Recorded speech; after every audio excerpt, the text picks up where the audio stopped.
செய்ய வேண்டிய நேரத்துல செய்ய வேண்டிய செயலை செய்யாமல் இருப்பது தான் தள்ளி போடுதல்.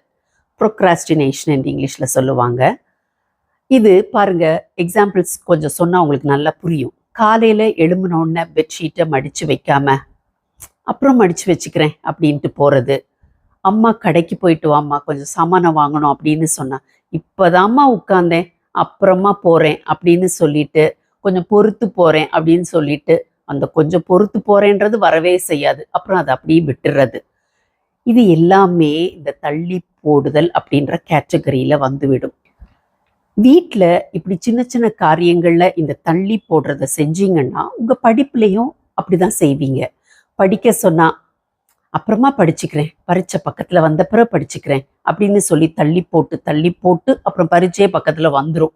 அப்புறம் ராத்திரி எல்லாம் முழிச்சு உட்காந்து படிக்கிறது. இந்த தள்ளி போடுறது படிப்புல இல்லை, அடுத்தது வேலை பார்க்க ஒரு ஆஃபீஸ் போவீங்கல்ல, அங்கேயும் தொடரும். என்னன்னா நீங்க ஒரு டீம்ல இருப்பீங்க. அப்ப அந்த டீம்ல உங்களுடைய பங்களிப்பும் இருக்குல்ல, நீங்க செய்ய வேண்டிய வேலைகளையும் நீங்க கரெக்டா செய்யணும்ல. அப்படி செய்யாம உங்களுக்கு கொடுக்கப்பட்ட வேலையை அப்புறம் செஞ்சுக்கிறேன் அப்படின்னு தள்ளி போட்டீங்கன்னா பாதிப்பு அந்த டீமுக்கு. அதை நீங்க புரிஞ்சுக்கணும். நாளடைவில் அந்த டீம்ல உள்ளவங்க உங்ககிட்ட பொறுப்பா எந்த ஒரு வேலையும், ஒரு முக்கியமான வேலை எதையுமே உங்ககிட்ட கொடுக்க மாட்டாங்க. ஏன்னா நம்பிக்கை போயிடும். எல்லா காரியத்திலையும் இந்த தள்ளி போடுறத நீங்க செஞ்சுட்டே இருந்தீங்கன்னா அது நாளடைவுல அப்படியே உங்களுக்குள்ள ஊறி போய் ஒரு குணமாகிடும். அது அப்புறம் உங்களை சுத்தி உள்ளவங்க, உங்க குடும்பத்தினர், கூட வேலை பார்க்குறவங்க எல்லாரையுமே அது கஷ்டப்படுத்தும். நீங்க உங்களுடைய வாழ்க்கையில எல்லா காரியங்களையும் இப்படி தள்ளி போடுதலை செஞ்சுட்டே இருந்தீங்கன்னா, நீங்க ஒரு குடும்ப தலைவனா இருக்கிறீங்கன்னு வச்சுக்கோங்களேன்.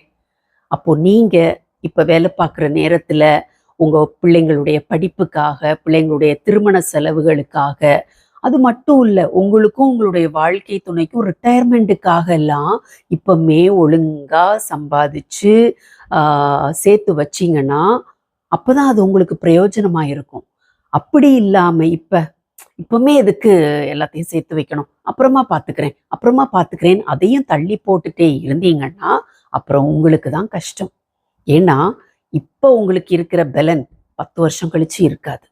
இப்போ உங்களுக்கு இருக்கிற நல்ல வேலையும் சம்பாத்தியமும் 10 வருஷம் கழிச்சு இருக்காது. அப்புறம் நீங்க தான் கஷ்டப்படுவீங்க. அதனால உங்களுக்கு ஒரு வேளை இந்த தள்ளி போடுகிற குணம், ப்ரொக்ராஸ்டினேஷன் இருக்குது அப்படின்னு சொன்னா நீங்க அதை மாத்தி கொள்ளணும். பைபிள்ல இருந்து கூட ஒரு வசனம் உங்களுக்கு சொல்றேன். நீதிமொழிகள் 20ஆம் அதிகாரம் 4வது வசனம். சோம்பேறி குளிருகிறது என்று உளமாட்டான், அறுப்பிலே பிச்சை கேட்டாலும் அவனுக்கு ஒன்றும் கிடையாது. Those too lazy to plow in the right season will have no food at the harvest. அறுப்புல சாப்பாட்டுக்கு எல்லாம் வேணும், பணம் வேணும், எல்லாம் வேணும்னு எல்லாம் ஆசை தான் இருக்கும். ஆனா அதற்கான ஒரு வேலை பார்க்குற ஒரு வேலை இருக்கும்ல, அப்ப வேலை செஞ்சிருக்கணும். சரி, இந்த தள்ளி போடுறது நல்ல ஒரு குணம் இல்லையே, அப்ப இதை எப்படி சரி பண்றது அப்படின்னு நீங்க நினைச்சீங்கன்னா நீங்க தான் செய்யணும். வேற யாரும் அதுக்கு உங்களுக்கு செஞ்சு கொடுக்க முடியாது.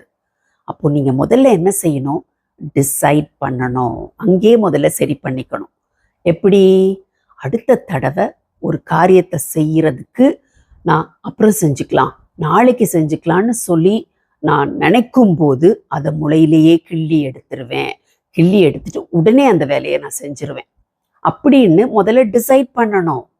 டிசைட் பண்ணிட்டு அடுத்தது அப்படி ஒரு சூழ்நிலை வரும்போது உங்களுக்கு தோணும்ல, கொஞ்சம் அப்புறம் பார்த்துக்கலாம், நாளைக்கு பார்த்துக்கலாம் அப்படின்னு தோணும்போது அதை விட்டுட்டு, அந்த எண்ணத்தை விட்டுட்டு உடனே அந்த வேலையை செய்யுங்க. கொஞ்சம் கூட டிலே இல்லாம அந்த வேலையை செய்யுங்க. இப்படி நீங்க செய்ய செய்ய செய்ய செய்ய ஒரு டிசிப்ளின்குள்ளால வந்துருவீங்க. அப்புறம் எந்த ஒரு காரியத்தையும் உங்க வீட்டிலனாலும் சரி, வேலை பார்க்குற இடத்துலனாலும் சரி, நீங்க என்ன பண்ண மாட்டீங்க, தள்ளி போட மாட்டீங்க, உடனே செஞ்சிருவீங்க. அப்படி நீங்க செஞ்சு செஞ்சு பாருங்களேன், அது உங்களுக்கே ஒரு திருப்தியை கொடுக்கும். உங்க வேலையில ஒரு திருப்தியை கொடுக்கும், உங்க குடும்ப சூழ்நிலைகள்ல ஒரு திருப்தியை கொடுக்கும். உங்க சுத்தி உள்ளவங்களும் உங்களை அப்ரிஷியேட் பண்ணுவாங்க, அவங்களுக்கும் அது சந்தோஷத்தை கொடுக்கும். உங்க மேல ஒரு நம்பிக்கை வரும் எல்லாவற்றுக்கும் மேலாக. அதனால நீங்க இன்னையிலேருந்து ஒரு டிசிஷன் எடுங்க. இனிமே நான் தள்ளி போட மாட்டேன், டக்கு டக்கு டக்குன்னு செஞ்சிருவேன். இந்த டிசிஷன் எடுத்து தான் பாருங்களேன், உங்களுக்கே உங்க மேல நம்பிக்கை வர ஆரம்பிச்சிடும். செஞ்சிருவீங்களா? சரி, இன்னைக்கு இந்த வீடியோ கேட்டுட்டு நீங்க ஒரு டிசிஷன் இப்போ எடுத்துட்டீங்கல்ல, அதாவது எந்த ஒரு காரியத்தையும் தள்ளி போடாம டக்கு டக்குன்னு செஞ்சிருவேன் அப்படின்னு நீங்க ஒரு முடிவு எடுத்திருக்கீங்க. ரொம்ப நல்ல முடிவு. எடுத்தது மட்டும் பத்தாது, டக்கு டக்குன்னு நிறைய பேருக்கு இந்த வீடியோவை ஷேர் பண்ணுங்க. ஏன்னா அவங்களுக்கும் பிரயோஜனமா இருக்கட்டுமே. அது மட்டும் இல்லை, தள்ளி போடாம இந்த சேனலுக்கும் சப்ஸ்கிரைப் பண்ணுங்க. தேங்க்யூ. God bless you.